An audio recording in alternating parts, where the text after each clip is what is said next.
kelas yang saya cinta dan saya banggakan. Di sini saya akan mempresentasikan hasil kelompok kami tentang multimedia interaktif dalam pembelajaran. Di sini saya sebagai moderator dan teman saya sebagai pemateri. Selanjutnya pemateri pertama, topik yang akan dibahas melalui pengertian multimedia interaktif, elemen multimedia interaktif, kelebihan multimedia interaktif dalam pembelajaran, karakteristik dan kemampuan multimedia interaktif, dan yang terakhir dampak multimedia interaktif. Selanjutnya materi yang akan dipaparkan oleh Mbak Sabrina. Baik, multimedia interaktif adalah sarana atau berbagai alat fisik yang digunakan untuk memperlancar komunikasi antara guru dengan sekelompok siswa pada situasi pembelajaran. Penggunaan media pembelajaran bertujuan untuk memberikan rangsangan dan memperjelas atau mempermudah proses penerimaan serta pemahaman materi yang sedang dipelajari. Dengan demikian, melalui media pembelajaran interaktif dapat membantu dan mempermudah siswa untuk mengerti dan memahami materi pelajaran yang disampaikan oleh guru, sehingga merangsang mereka untuk berperan aktif dalam proses pembelajaran. Elemen multimedia interaktif ada 5. Yang pertama ada teks, yang kedua ada gambar, yang ketiga ada suara, yang keempat ada animasi, yang kelima ada video. Elemen yang pertama yaitu teks. Teks merupakan salah satu komponen multimedia yang sangat ampuh dan jelas dalam penyampaian informasi. Yang kedua ada gambar. Gambar merupakan komponen multimedia yang dapat menyampaikan informasi lebih menarik. Dalam gambar ini terdapat dibagi menjadi 2. Yang pertama ada bitmaps dan yang kedua ada vector draws. Bitmaps yaitu gambar yang terdiri dari titik-titik kecil yang membentuk sebuah gambar. Sedangkan vector draws yaitu gambar yang dihasilkan dari koordinator kartesian yang biasanya menghasilkan bentuk garis, lingkaran, kotak, dan sebagainya. Yang ketiga ada suara. Suara merupakan komponen yang paling mengena oleh panca indera manusia. Suara dapat memberikan kesenangan seperti dalam mendengarkan musik atau dapat memberikan suasana yang dapat mengubah mood seseorang. Yang keempat ada animasi. Animasi merupakan komponen multimedia yang dapat membuat suatu gambar atau tulisan terlihat lebih hidup dengan menampilkan potongan-potongan gambar yang berganti-ganti secara cepat.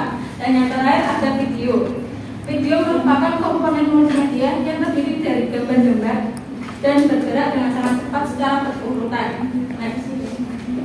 Kelebihan multimedia interaktif. Secara garis besar, multimedia pembelajaran interaktif. Secara garis besar, multimedia pembelajaran interaktif atau MPI mampu menyediakan proses interaktif dan memberikan komunikasi umpan balik sehingga memberikan kebutuhan serta kemudahan kontrol bagi pengguna terhadap proses pembelajarannya. Next. Multimedia interaktif dalam media pembelajaran. Multimedia dibagi menjadi 2 kategori, yaitu multimedia linear dan multimedia interaktif.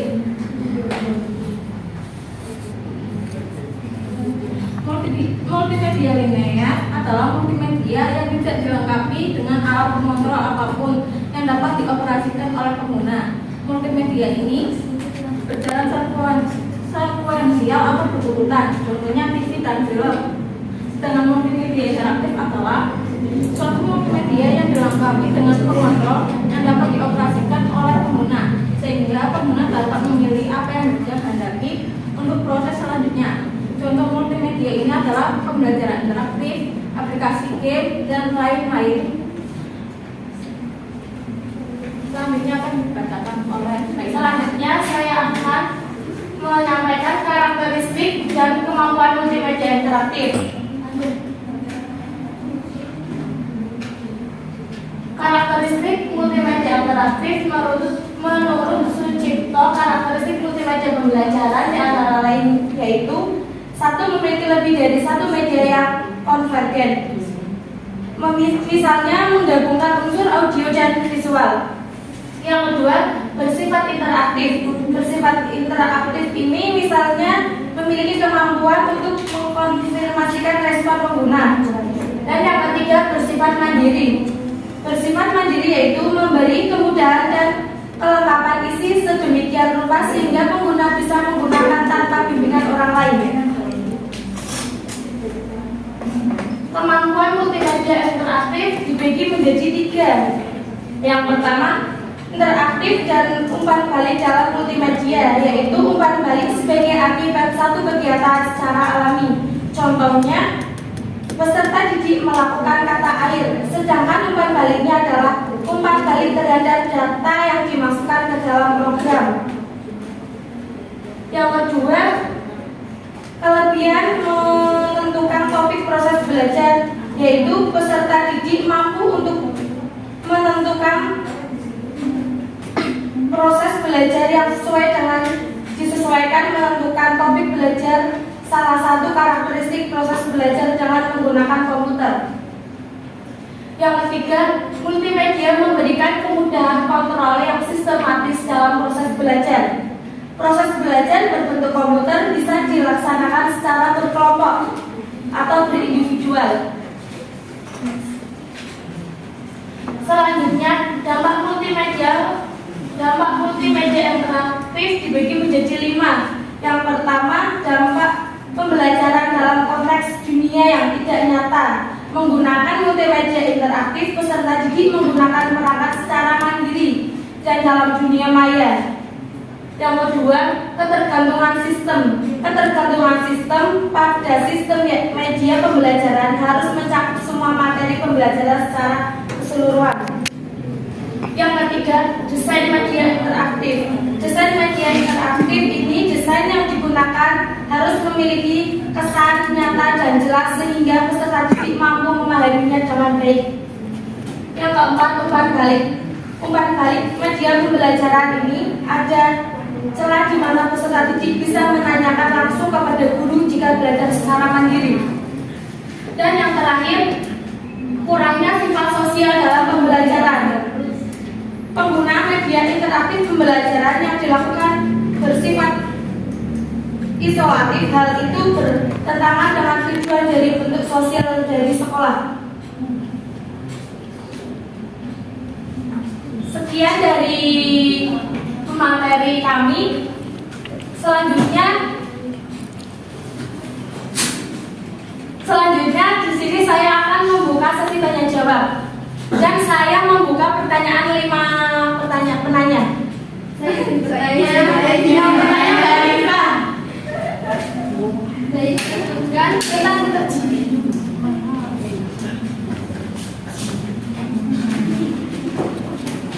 Baik, Mbak Rifa bisa diulangi.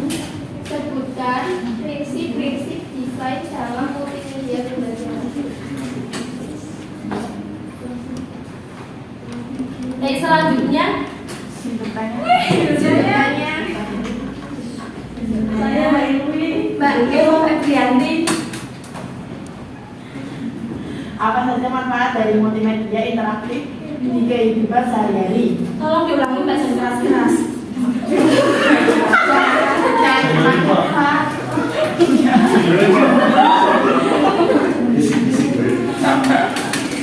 Apa saja manfaat dari multimedia interaktif di kehidupan sehari-hari? Baik, selanjutnya Mbak Eka.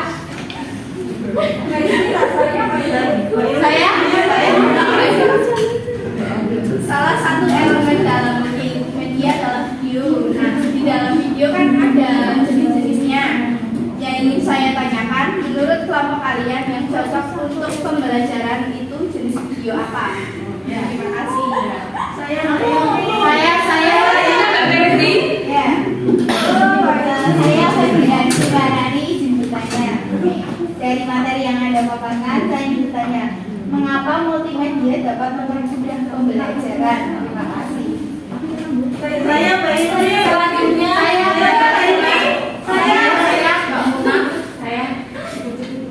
Apakah ada kelemahan yang terdapat dalam pembelajaran media pelajaran interaktif?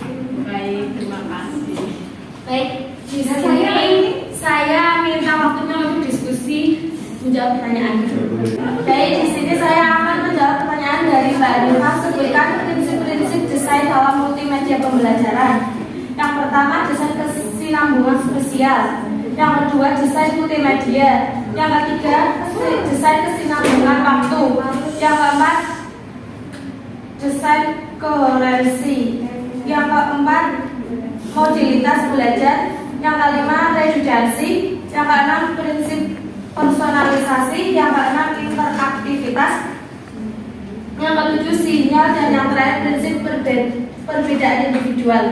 Gimana Mbak Diva? Baik, terima kasih bisa dibantu ya.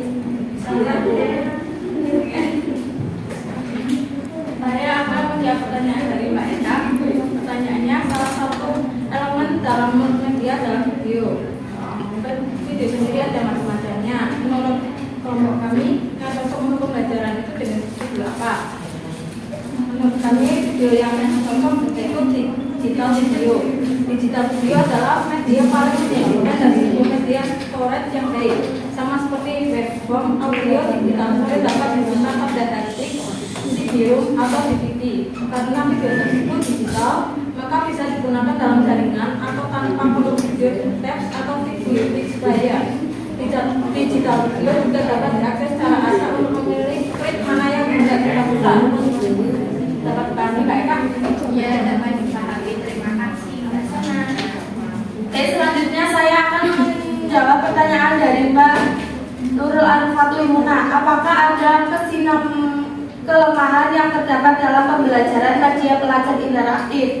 Media interaktif ini memerlukan perencanaan yang matang dalam pelaksanaannya. Karena untuk membuat dan mempelajari PowerPoint dibutuhkan waktu yang tidak sedikit, dan tidak semua orang bisa menggunakan komputer. Tidak semua orang bisa membuat PowerPoint juga. Gimana Mbak Muna? Baik, bisa dipahami. Terima kasih. Selanjutnya saya akan menjawab pertanyaan dari Mbak Eva Febrianti. Apa saja manfaat dari multimedia interaktif di kehidupan sehari-hari? Ya. Multimedia dimiliki banyak kegunaan dalam kehidupan sehari-hari dalam segala bidang seperti bidang pendidikan, bidang individu, bidang kesehatan, dan lain-lain sebagainya. Baik untuk kegunaan kegiatan di rumah, hiburan, atau dalam bermain. Bagaimana Mbak Eva? Ya. Bisa dipahami? Bisa. Terima kasih. Selanjutnya pertanyaan terakhir dari Mbak Pepi. Kenapa multimedia dapat mempermudah pembelajaran?